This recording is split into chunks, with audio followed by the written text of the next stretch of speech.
je vais périr. Ou si je vais mourir, que je mourrai. Mes chers amis, il faut dans votre vie arriver à un certain moment donné de dire trop c'est trop. Amen. Amen. Trop c'est trop. Enough is enough. Trop c'est trop. Je fais ceci, ça ne fonctionne pas. Je fais cela, ça ne fonctionne pas. Alors s'il faut mourir, je vais mourir. De toute façon, vous êtes déjà mort. Si vous n'avez pas, si vous n'êtes pas capable de donner à vos enfants ce qu'ils veulent, vous êtes déjà mort. Amen. Amen. Il y a des gens qui existent mais qui ne vivent pas. Notre vie, nous devons vivre. C'est-à-dire pendant l'été, tu dis, non, je vais aller en vacances. Tu pars en vacances. Mais je ne peux pas aller en vacances. Tu dis, si je pars en vacances, je ne vais pas payer mon loyer, je ne peux pas payer ma voiture. Et ça va faire un déficit pendant 3 mois de vacances. Donc, inutile, on ne s'en va pas en vacances, je continue à vivre le Seigneur. Alléluia. Non, mes chers amis, non, non, non, non. Il faut arriver à ce moment-là. S'il faut mourir, je vais mourir. Un point trait. Je vais aller devant Dieu. Si je m'aime, ok. Si je ne m'aime pas, alors je vais sortir avec une bénédiction. Dieu, je viens devant toi avec un seul objectif. Ou tu me bénis, ou tu me tues. Ne craignez pas la mort. Venez pas, tu vas mourir. Tu ne seras pas éternel. Même si tu as 160 ans, tu finiras à mourir. La Bible dit que Methussaël a vécu 689 ans, combien? 600. Il est décédé pareil. Alléluia. Amen. Cherchez l'éternel. Le Bible dit cherchez Dieu quand il se trouve. Cherchez l'éternel pendant qu'il se trouve. Cette femme dit je vais aller, même s'il faut mourir, je vais mourir. J'ai pris le choix. Si je reste, moi, ainsi que tous les Juifs, nous allons mourir. Si je pars, si n'étant pas le spectre, je vais mourir. Bon, je vais aller. Peut-être quelque chose va se passer. Et Joël nous dit, qui sait si l'éternel ne reviendra pas? Elle ne laissera pas derrière lui la bénédiction.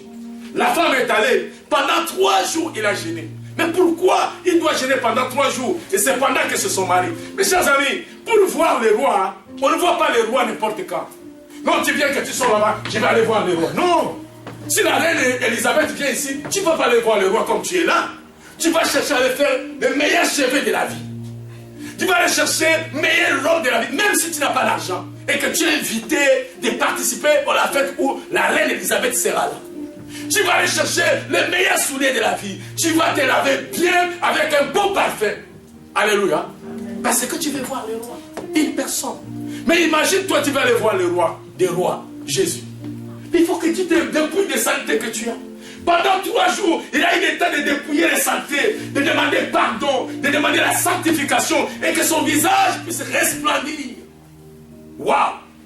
Et après 3 jours, elle s'est resplendissait comme son nom. Son nom Esther veut dire star, veut dire Esther. Donc elle était là. Donc quand je vais espérer m'apparaître devant le roi, il faut que je sois comme une star. Il faut que je sois comme Esther. Il faut que je sois comme une étoile.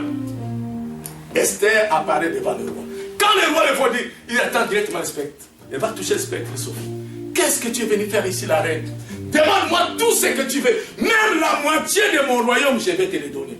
Waouh! Amen. L'affaire est dans la poche. Il a déjà gagné.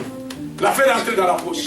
Mes chers amis, c'est le temps d'aller chercher, d'aller entrer devant le roi. Nous devons nous défier pendant ces 21 jours. Je vous appelle à une convocation solennelle, mes chers amis, de faire un choix. Vous avez aujourd'hui un choix. Le choix de rester chez vous, de manger et de boire à volonté. Et vous avez un choix aussi de faire une chose. Pour vous, pour votre famille, pour vos enfants, pour l'année 2017, de faire un choix, de préparer 2017 aujourd'hui. Vous savez, l'année passée, en tel mois, on avait fait un jeûne de Daniel. Mais chacun faisait ce jeûne à sa façon et à sa manière. On s'est rencontrés dimanche après 2 heures déjà. On devait descendre dehors. Mais aujourd'hui, nous avons cet endroit. Donc nous allons jeûner ici.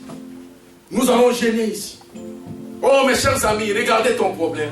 Regardez les difficultés que tu traverses. Tu veux vraiment continuer à vivre cette vie en 2017? Tu veux seulement qu'on va continuer à te poser les mains, mais les choses ne changent pas. Alléluia. Voici une convocation solennelle. Je convoque l'église. Je convoque les peuples de Dieu. J'avais dit que je vais séduire les leaders pour diriger ces 3 jours. Mais alors, pendant la prière, Je pense que Dieu a mis dans mon cœur que je puisse les conduire. Parce que j'ai préparé les enseignements pour ces 21 jours-ci. Il y a quelqu'un qui viendra ici. Pendant 21 jours, il y a un message pour chaque jour. C'est pourquoi je vous appelle d'être ici. Parce que il y a un message pour chaque jour. Et les gens qui sont à l'extérieur de Montréal, nous allons les mettre directement sur notre page Facebook, afin que vous puissiez écouter le message et suivre le processus pour la prière. Mais j'aimerais que nous soyons aussi. Amen. 21 jours de jeûne et de prière. Il n'y a personne qui va mourir. Parce que vous mangez. Le sucre ne vous tuera pas. La viande ne vous tuera pas. Vous allez les trouver. Les 26, quand vous voulez manger, allez chez Vichy. Mangez toute la viande qui c'est là. Vous verrez que vous ne serez pas capable pour manger. Amen. Une convocation. On va se mettre debout. Et on va prier. Vous allez vous embarquer et vous n'allez pas embarquer. Le choix vous appartient. T'embarques ou t'embarques. Mais si tu vas t'embarquer, voici l'appel de Dieu. Prenez le temps d'enlever dans ton agenda d'autres rendez-vous qui n'apportent rien. Mettez ces rendez-vous au mois de décembre et venez ici prier. Ne regardez pas que vous êtes là, vous avec Pasteur Roger, non. Les gens qui ne sont pas malades ne vont jamais à l'hôpital. Pourquoi ils ne vont pas à l'hôpital? Parce qu'ils n'ont rien à faire avec le médecin. Celui qui va gêner, c'est celui qui est malade. Celui qui a un problème. Viens voir le médecin des médecins, Jésus-Christ. Amen. Amen. Amen. Merci Père éternel. Son nom est tout.